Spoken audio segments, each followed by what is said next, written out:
भारत के दिल मध्य प्रदेश में इन दिनों बेरोजगार युवाओं ने कुछ ऐसी आवाज बुलंद की है कि तमाम राजनीतिक दलों की धड़कनें बढ़ गई हैं। एमपी न्यूज के इस स्पेशल सेगमेंट में आप सभी दर्शकों का बहुत बहुत स्वागत है।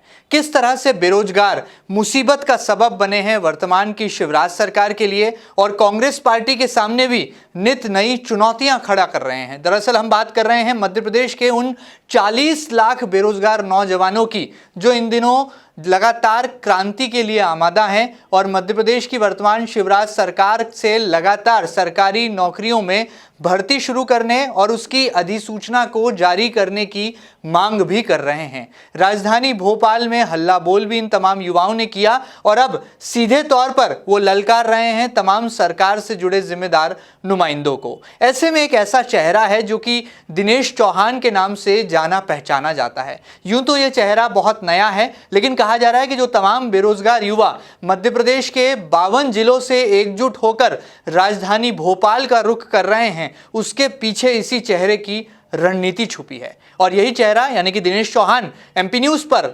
एक्सक्लूसिवली लाइव हमारे साथ जुड़ रहे हैं और तमाम सवालों के जवाब देने वाले हैं। आखिर क्या वजह है कि तमाम तरह की कवायदों के बाद भी बेरोजगार हैं कि सरकार के खिलाफ आंदोलन करने के लिए सड़क पर उतारू हैं, और आखिर उनकी कौन सी ऐसी मांग है कि बेरोजगारों का हल्ला और शोर है कि अब जिम्मेदार नेताओं के कानों तक पहुंचने लगा है। दिनेश जी, बहुत बहुत स्वागत है एमपी न्यूज टीवी पर आपका। तमाम दर्शकों से आप सीधे रूबरू हो रहे हैं। सबसे पहले तो ये बताइए कि कैसे 40 लाख बेरोजगार युवाओं को आपने इस आंदोलन से जोड़ा है और कहीं इसके पीछे उपचुनाव का बड़ा मकसद तो नहीं, क्योंकि ये चुनावी बेला है। ऐसे में तमाम राजनीतिक दल हों या सियासी दल हों या सीधे तौर पर कहा जाए जो सत्तारूढ़ दल है भारतीय जनता पार्टी, उसके सामने कहीं कोई चुनौती खड़ा करना तो आपका नया मकसद नहीं। और आखिर क्या वजह है कि बेरोजगार इतनी बड़ी तादाद में दिनों दिन एकजुट हो रहे हैं, सोशल मीडिया से लेकर इंटरनेट की दुनिया से लेकर सीधे यथार्थ तक सरकार को हिलाने पर आमादा है तमाम बेरोजगार युवा? जी नमस्कार, बहुत बहुत शुक्रिया एमपी न्यूज टीवी का कि उन्होंने बेरोजगारों की मांग को रखा और इस योग्य समझा कि हमारी बात वहां तक पहुंचाई जाए।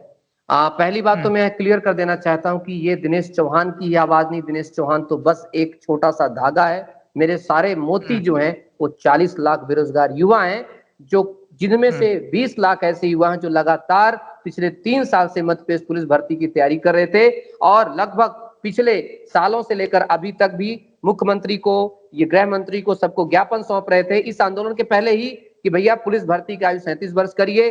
जुलाई में भर्ती मांग रहे थे हम लोग, अगस्त में भर्ती मांग रहे, अब तो चलिए देख लीजिए क्या शुरू हो गया, और पीवी से भर्ती कराइए। और सबसे अहम मुद्दा था कि 15,000 कांस्टेबल और 1500 सब इंस्पेक्टर की भर्ती दीजिए, जो कि अत्यंत आवश्यक है। मुद्दा यहां से शुरू हुआ था। अब ये जो मांग है आज वो इतनी जायज है जब आप देख रहे हैं लगातार कि हम आज किस कैसे प्रदेश में जी रहे हैं। हमें आवश्यकता है सुरक्षित रहने की।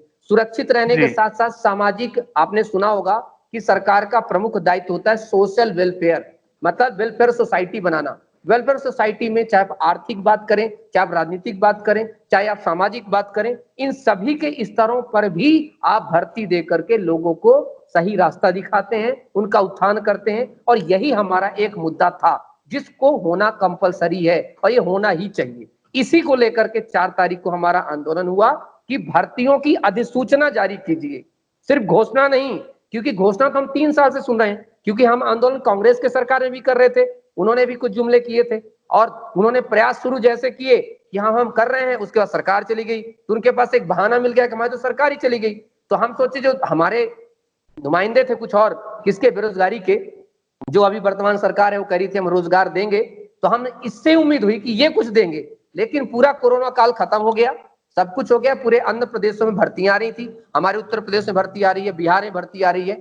तो मेरे समझ में नहीं आता क्या कोरोना सिर्फ प्रदेश में है। और उससे भी अहम मुद्दा साहब ये है कि जो अनगिनत बेरोजगार युवा अपनी सुसाइड किए, आत्महत्या को तैयार हुआ, जिसमें से कुछ डाटा मेरे पास लगभग 108 भाई हैं जो हमने खो चुके हैं, 108 भाइयों को, भाई बहनों को। और इसलिए क्योंकि आत्महत्या करना उनको पड़ा ये देख करके कि सरकार ने भर्तियां नहीं दी, और पिछले 3 साल से जब भर्ती नहीं आई उनके पास संसाधन नहीं थे। और बहुत लोग ऐसे होते हैं मानसिक अवसाद में चले जाते हैं जब रोजगार नहीं होता। तो ये उन सबका आंदोलन था, ये उन सबको समर्पित आंदोलन था। और ये तो छोटी सी एक पिक्चर का ट्रेलर था, पूरी पिक्चर तो बाकी है अभी। अगर ये भर्ती का सूचना नहीं जारी करते हैं अभी हाल ही 1-2 हफ्तों में, तो ये बहुत बड़ा आंदोलन होगा और जगह जगह पर आंदोलन होगा, तहसील तहसील पर आंदोलन होगा, गांव गांव पर आंदोलन होगा, क्योंकि सर हमारी संख्या 40 लाख है। बिल्कुल। दिनेश जी, क्या कहना चाहेंगे? आपने कहा कि ये तो अभी ट्रेलर था, पिक्चर अभी बाकी है, तो ये पिक्चर आखिर आप किसको दिखाने वाले हैं? क्या मध्य प्रदेश में मुख्यमंत्री शिवराज सिंह चौहान के सामने ये पिक्चर रिलीज होगी, या इसमें दोनों ही दलों को आप घेरने वाले हैं? क्योंकि कांग्रेस ने भी बेरोजगारों को बेरोजगारी भत्ता देने का वादा किया था, जिसको लेकर सरकार ने कोई ठोस कदम नहीं उठाए थे, तत्कालीन सरकार ने। तो वर्तमान सरकार को ये फिल्म दिखाई देगी, या फिर दोनों ही दलों को आप ये फिल्म दिखाने वाले हैं? दोनों ही दलों को फिल्म दिखाई जाएगी, क्योंकि आज भी मुख्य में विपक्ष में कौन बैठा है? आपको पता है, विपक्ष के जो दल के जो नेता होते हैं, जिनको विपक्ष का नेता चुना जाता है, तो हमने संविधान में पढ़ा है कि सेकंड सीएम वही कहलाता है। अगर आपका सीएम नहीं सुनता तो विपक्ष होता है। लोकतंत्र, स्वच्छ लोकतंत्र वही होता है जहां एक मजबूत विपक्ष होता है, और केंद्र में ना सही लेकिन राज्य में एक मजबूत विपक्ष है। और अगर विपक्ष हमारी मांग नहीं उठाता है तो वो भी युवाओं के साथ धोखा करेगा, और अगर पक्ष नहीं उठाता तो भी धोखा करेगा, और धोखा करेगा तो इन दोनों को परिणाम भुगतना पड़ेगा। और ऐसा परिणाम भुगतना पड़ेगा कि जिस प्रकार से हमने कहा, पूरी पिक्चर तो अभी जैसे आंदोलन जब शुरू होंगे, जब ये गांव में जाएंगे, ये जहां जहां जनप्रतिनिधि जाएंगे, वोट मांगने जाएंगे, तो हम अपने माता पिता, अम्मा बाबू चाचू सबसे कहेंगे इनका बायकॉट करो और इनको गांव में मत घुसने दो। इनको कहो भर्ती लेके आओ और वोट लेके जाओ। आपने कहा 40 लाख